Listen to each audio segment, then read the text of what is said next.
Hola, queremos compartirles la importancia de los protocolos de comunicación y cómo es que estos funcionan. Mis compañeros Diego, Jorge y su servidora Samantha estamos encantados de platicarles estos conceptos que hemos aprendido como parte de una carrera STEM. Primero, es importante saber por qué necesitamos estos protocolos, conocer qué es la comunicación serial y estaremos platicando sobre 4 protocolos muy usados y cuáles son sus aplicaciones comunes. Primero vamos a definir la comunicación. Comunicar lo podemos definir como compartir o intercambiar. Por ello, la comunicación entre humanos la definimos como un proceso de interacción o intercambio de mensajes entre dos o más personas. La comunicación tiene diferentes elementos: el contexto, participantes, mensaje, canal, retroalimentación, entre otros. Por ejemplo, cuando dos personas de diferentes países se comunican, no van a entenderse porque tienen diferentes lenguajes. Es decir, deben buscar una manera de interactuar entre ellos, como un lenguaje en común o una traducción. A esto en tecnología le llamamos protocolo, para facilitar la comunicación entre dispositivos que hablan distintos idiomas. Podemos entonces definir la palabra protocolo como el sistema de reglas a través del cual dos o más dispositivos que forman parte de un sistema de comunicación logran intercambiar datos entre ellos. La información puede viajar por diferentes medios, como cables o en el aire por medio de ondas de radio. Bueno, y a continuación hablaremos de qué es la comunicación serial. Pero antes de meternos a ese tema, empecemos por algo más sencillo. Primero tenemos que entender cómo las computadoras guardan la información. Es por esto que les voy a explicar el concepto de bit. El bit es un valor que nosotros le asignamos a alguna variable. Este valor puede ser 0 o 1. Esto significa que tiene dos valores posibles, de ahí lo de bit, de 2. Entonces, esto no nos ayuda mucho a representar más valores que 0 y 1, por lo que para nosotros poder representar datos más significativos, como lo que sería un número, una letra o algún tipo de característica de una imagen, por ejemplo, los juntamos en diferentes grupos. Por ejemplo, los podemos juntar en grupos de 8, 16, 64, etc. Y estos son los que definimos nosotros como palabras. Y esta palabra es la que a nosotros nos interesa enviarle a algún otro dispositivo. Para poder realizar esta comunicación, nosotros utilizamos un medio. Este medio es un cable, para la mayoría de los casos. Podemos nosotros entonces enviar nuestra información por medio de estos cables o líneas utilizando dos tipos de métodos. El primero sería el paralelo. En el paralelo tenemos nuestra palabra, que podrían ser por ejemplo 8 bits. Entonces, cada uno de los bits los enviamos por una línea diferente. De esta forma, cuando nosotros enviamos los 8 bits de forma simultánea y los recibe el receptor de forma simultánea igualmente. La otra forma que nosotros tenemos es la parte que sería serial. Esta parte serial se trata de enviar todos los datos por el menor número de líneas posibles. Normalmente se utiliza una sola línea. ¿Cuál es la ventaja de esto? Bueno, la ventaja es que utilizamos menos líneas. Y a cambio de esto, nosotros lo que tenemos es una mayor complejidad, ya que esto requiere que nosotros tengamos una sincronización y un conocimiento del tiempo que pasó entre el envío de cada uno de los bits. Pero bueno, para que quede más claro esta diferencia, les daré un pequeño ejemplo. Tipo paralelo, comunicación tipo paralelo, sería si yo les dijera, por ejemplo, hola. Ustedes recibieron la información de forma casi simultánea, mientras que lo que sería serial sería si yo les dijera H, O, L, A. De esta forma ustedes recibieron toda la información, la misma que cuando yo les dije hola, pero de forma secuencial. Entonces primero recibieron una letra, que sería la H, después la otra, y así a continuación. Esto lo utilizamos principalmente ya que es más barato, porque utilizamos menos líneas, como mencioné. Y en la mayoría de los casos lo que buscamos es generar soluciones que utilizan el menor tipo de recursos. Por lo tanto, es que la mayoría de los protocolos de los que les hablaremos a continuación son de tipo serial. Bien, primero tenemos WART y USART. WART, por sus siglas en inglés, representa receptor, transmisor, asíncrono, universal. USART representa receptor, transmisor, síncrono y asíncrono universal. WART y USART son puertos seriales asíncronos y o síncronos para la comunicación de dispositivos como las computadoras, los dispositivos de comunicación como lo son los módems, la comunicación entre los microcontroladores. Además, este protocolo WART y USART también es usado como base para otros protocolos. Los módulos de comunicación inalámbricas como RF y Wi-Fi, entre otros, también utilizan este protocolo USART y WART. La diferencia entre WART y USART es la diferencia del tipo de comunicación síncrona y asíncrona. WART es de tipo asíncrono, mientras que USART es de tipo síncrono y asíncrono. Para el modo asíncrono, este protocolo utiliza dos cables, es decir, el cable de recepción y el cable de transmisión. Como aquí no se necesita ningún reloj para coordinarse, ambos dispositivos deben hacer uso de sus relojes internos independientes para funcionar. Mientras que para sincronizarse deben de usar una tasa de baudios, o mejor conocido como sus siglas en inglés, baud rate. Estos dispositivos sincronizados, al fijar la velocidad de intercambio de datos, quiere decir que es el tipo de dato que se estará enviando por segundo, y esta cantidad de bits transmitidos por segundos debe ser idéntica en ambos dispositivos para funcionar con la misma velocidad en baudios y mantener un correcto funcionamiento. Dentro de esto existen formatos de comunicación asíncrona, pueden ser bits por bits de inicio, que lo conocemos como bits de start, el tamaño de la trama, es decir, el tamaño de los datos, que puede ser de 5 hasta 9 bits, los bits de paridad, que nos sirven para corroborar que nuestra información haya llegado de forma correcta y podemos usarla en paridad par e impar. Y por último tenemos el formato de comunicación por bits de stop, ya sea 1 o 2 bits de stop. Otro de los protocolos seriales que veremos es el que ustedes de seguro ya conocen, que se llama por sus siglas en inglés USB, que es el Bus Serial Universal. USB, como mencioné, es uno de los protocolos más usados y su principal ventaja es que es universal, como su nombre lo indica, ya que está presente en muchos tipos de dispositivos, como pueden ser computadoras, incluso televisiones, tabletas. Casi cualquier dispositivo que a ustedes se les ocurra tendrá este tipo de comunicación. Bueno, ¿y cómo funciona este tipo de comunicación? Este tiene un caso especial en diferencia al caso anterior que les habló mi compañera, que es el WART y USART. Esta diferencia consta del número de líneas que usa. Este usa dos líneas. Sin embargo, a diferencia del anterior, que usa una línea de transmisión y una línea de recepción, este utiliza las dos líneas para las dos funciones. Esto lo hace para que puedan utilizarse en ambientes más ruidosos y que sea más resistivo a todo lo que serían los ambientes. Esto le permite que pueda utilizarse en muchísimos más lugares y por lo tanto su presencia en muchos tipos de ambientes y utilidades. Por ejemplo, otro tipo de sus ventajas es que es muy rápido. De hecho, la versión de USB 3.0 puede transmitir hasta 4.8 mil millones de datos por segundo. Estos datos son bits, de los que les hablé, ceros o unos, pero aún así es una cantidad impresionante para realizarse en un solo segundo. También permite que se puedan conectar diferentes dispositivos, muchos dispositivos, de hecho, 127 dispositivos, por medio del protocolo USB, ya sea con, por ejemplo, los hubs USB o que tenga diferentes puertos.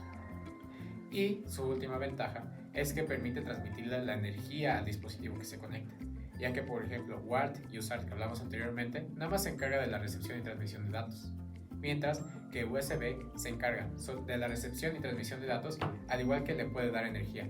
Es por eso, por ejemplo, que si tú conectas un mouse a tu computadora, puedes utilizar el mouse ya que tiene las dos funciones activadas. Primero, se transmiten y reciben datos por medio de los dos cables que les dije, y al mismo tiempo tu computadora le está proporcionando la energía para que funcione tu mouse. Esto es una de las grandes ventajas de lo que sería USB y una de sus principales razones por la que se utiliza en tantas aplicaciones hoy en día. Anteriormente hablamos de estructuras donde los dos dispositivos eran iguales. Ahora vamos a hablar de una estructura donde los dispositivos son diferentes. Estamos hablando de la estructura maestro-esclavo. Este modelo de comunicación, donde un dispositivo tiene el control unidireccional sobre uno o más dispositivos, es decir, uno es el maestro y los otros son esclavos para ser controlados. En la figura podemos ver en un celular que el maestro, que es el maestro y controla una Smart TV, un foco y una webcam. Los esclavos no pueden controlar al celular y solo envían datos de regreso. Este modelo simplifica la comunicación. Un ejemplo sería controlar muchas pantallas para que tengan la misma imagen. Solo enviamos cualquier imagen con una computadora y esta se propaga a todos los esclavos, en este caso pantallas. A continuación, vamos a hablar de un ejemplo de esta estructura maestro-esclavo. Por sus siglas en inglés, tenemos Inter-Integrated Circle, o mejor conocido como I²C.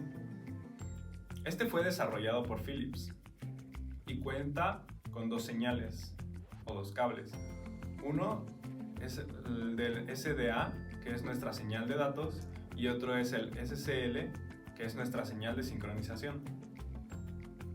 Cada esclavo tiene su dirección de identificación para poderse comunicar con el maestro. Hasta 128 dispositivos conectados podemos tener al mismo tiempo en el bus. Y la velocidad puede llegar hasta 400 kilobytes por segundo. Una de las ventajas que tenemos es la baja cantidad de líneas, ya que solo usamos dos, como se mencionó, SCDA y SCL. Otra ventaja es que podemos controlar con un solo maestro a los 128 esclavos. Una de las desventajas es la velocidad de transmisión y recepción, ya que se tiene que hacer uno por uno a los esclavos. El maestro va a iniciar esta transmisión y va a generar el reloj y además un bit start y un bit stop. La comunicación se inicia cuando el maestro envía la dirección y luego recibe una acknowledge del esclavo. Bueno, y otro protocolo que también usa la estructura maestro-esclavo es el que les presentaré a continuación, que es SPI, que por sus siglas en inglés significa Serial Peripheral Interface o interfaz serial de periféricos. ¿Cuál es lo que hace especial a este protocolo a diferencia de I²C? Bueno, empezamos porque utiliza 4 líneas. ¿Cuáles son estas 4 líneas? Bueno, el primero se trata de MISO, que son una abreviatura de sus siglas en inglés, que en español serían entrada del maestro, salida del esclavo. ¿Qué significa esto? Que en esta línea nada más pueden enviar sus datos los esclavos y el maestro solo se encargará de escuchar lo que llegue sobre esta línea. Recordemos que estas líneas son cables. Si nosotros queremos que el maestro le envíe la información a sus esclavos, tenemos que utilizar otra línea, que sería la siguiente, MOSI. Esta significa salida del maestro, entrada del esclavo. Esto significa que aquí el maestro enviará sus datos y los esclavos se encargarán de escuchar cada una de estas líneas. La otra línea que utilizamos sería la de SCLK, que es un reloj de sincronización. ¿Pero qué me refiero con esto? Incluso lo mencionamos en el anterior punto de protocolo de administración, que fue I²C. Pero con esto me refiero básicamente a que tenemos una señal de reloj. En la imagen podremos ver una señal típica de reloj. Aquí podremos observar que la señal pasa de forma cuadrada de un estado bajo a un estado alto. Definiremos el estado bajo como 0 y el estado alto como 1. Entonces, nosotros decidimos qué utilizar para nosotros sincronizar nuestros dispositivos. Podemos sincronizarlos con lo que sería un flanco de subida o un flanco de bajada. ¿A qué me refiero con esto? Bueno, el flanco de subida se refiere a cuando el reloj está en la parte baja, la que definimos como 0, y se pasa a la parte alta, que sería 1. Esto se refiere a que tenemos un cambio de 0 a 1, y con eso nos referimos a un cambio de subida, ya que podríamos decir que la señal sube.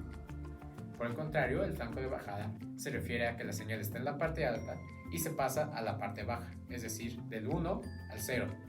Y esto es un flanco de bajada, ya que la señal baja desde su representación gráfica. Y es con esto con lo que nosotros nos sincronizamos en diferentes protocolos, incluso en lo que sería lo de usar que mencionamos anteriormente. Por otro lado, tenemos la última línea que utiliza nuestro protocolo SPI, que sería el Slave Select, que se abrevia SS.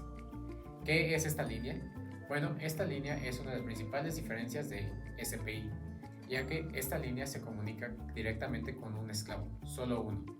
Y este le indica al esclavo que él es el que debe o escribir información o es el que debe recibir la información. Esto nos ayuda ya que reducimos el tiempo de envío de datos, ya que no nos importa enviar la dirección del esclavo y esperar a que éste nos indique que sí está presente en el sistema. Sino con este nosotros nada más enviamos una señal en esta línea y el esclavo ya sabe que le estamos hablando a él y a ningún otro. Pero la desventaja es que necesitamos una línea de SS por cada esclavo que se encuentre en nuestro sistema. Esto, al final, lo que nos genera es que utilizamos más líneas que son cables y por lo tanto cuestan. Entonces esto va en contra de lo que les hablaba al principio, de que el objetivo es diseñar los sistemas más baratos y que utilicen una menor cantidad de recursos. Esto, sin embargo, puede ser una desventaja muy pequeña si lo comparamos con la cantidad de dispositivos que podemos administrar, ya que si estamos administrando pocos dispositivos, puede resultar que el gasto extra en realizar esta adición de líneas sea mucho menor a las ventajas que consideramos en velocidad, por lo que les mencioné en las direcciones. Genérico de SPI. Como podemos ver en la figura, del lado izquierdo tenemos lo que sería nuestro maestro y del lado derecho lo que serían nuestros esclavos. Podemos ver que tanto los esclavos y los maestros comparten las líneas de MOSI, MISO y SSLK. Y por el otro lado podemos ver que el maestro tiene una línea que se llama SS0 que sale hacia el esclavo 1 y tiene otra línea que se llama SS1 que sale hacia el esclavo 1. Entonces, si nuestro maestro le quiere hablar al esclavo 1, activará la línea que se ve en SS0. ¿Con qué me refiero a activar? Pues que le enviará un estado lógico de 1, que sería lo que les mostraba de que sube la señal. Y con esto el esclavo 1 sabe que él debe recibir la información y el esclavo 2 sabe que debe ignorar la información que llegue por medio de las líneas MOSI o MISO. Y será el caso contrario si lo que busca es hablar con el esclavo 2, activará la línea SS1 y hablará con el esclavo 2 y el esclavo 1 sabrá que debe ignorar toda la información que está recibiendo. Bien, ahora vamos a hablar sobre un par de protocolos inalámbricos. Estos conocemos Bluetooth de baja energía, lo conocemos por sus siglas BLE. Estas son es una tecnología inalámbrica para redes de área personal. Tiene una banda de 2.4 GHz con 40 canales de 1 MHz de ancho. Es de bajo consumo de energía y permanece en suspensión mientras no hay comunicación. Esto lo vemos a diario con nuestros audífonos e impresoras. Esto nos permite que a los audífonos nos sean más útiles con más larga duración de batería. Luego tenemos Zigbee. Zigbee es un protocolo de alto nivel inalámbrico, Bluetooth, utilizando con la radiodifusión digital de bajo consumo y baja velocidad. Algunos de estos ejemplos lo podemos ver en implementaciones de casas inteligentes con las aplicaciones del Internet Internet de las Cosas, el pago de peaje, seguridad, cadenas de suministros, entre muchas otras aplicaciones. RFID y NFC lo podemos ver a diario dentro de los códigos de barras, los sistemas biométricos como en nuestros celulares y las tarjetas inteligentes. Bien, vamos a platicar sobre un par de aplicaciones comunes de todos estos protocolos que hemos platicado anteriormente. Primero les daré el ejemplo de una aplicación común de WALT. WALT fue uno de los primeros protocolos seriales que se usaron para conectar módems y otros dispositivos.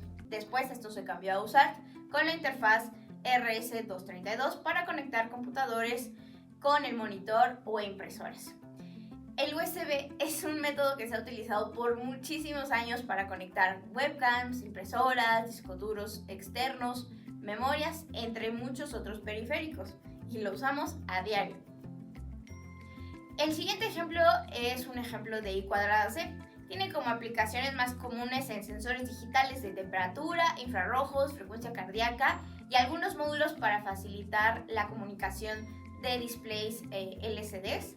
de 16 por 32, ya que no tenemos que conectar tantos cables y solo requerimos de 4 sencillas conexiones con nuestros respectivos voltaje y tierras. Algunos de los ejemplos para SPI son los módulos de conexión inalámbrica como Wi-Fi y los programadores que utilizamos con los microcontroladores y también algunas memorias. Bueno, eso sería todo por esta pequeña introducción a lo que serían los protocolos de comunicación. Esperemos que les haya servido para tener un primer acercamiento a uno de los temas que estarán viendo si eligen una carrera de STEM. Les recordamos que las STEM son una zona donde hay mucho crecimiento y muchas oportunidades, ya que cada día se están aplicando en muchas más áreas del conocimiento, como puede ser por ejemplo en la ciencia, como puede ser en los negocios, como puede ser en el arte. Y es por esto que si ustedes quieren interesarse en alguna de estas áreas, pero al mismo tiempo tienen el interés de lo que serían las tecnologías de la información, les recordamos que si estudian una de estas carreras podrán tener la oportunidad de incluirse en alguna de estas áreas, ya que cada día son más utilizados las STEM en todas las áreas. Bueno, esperamos verlos prontos y sigan creando, ingenieros.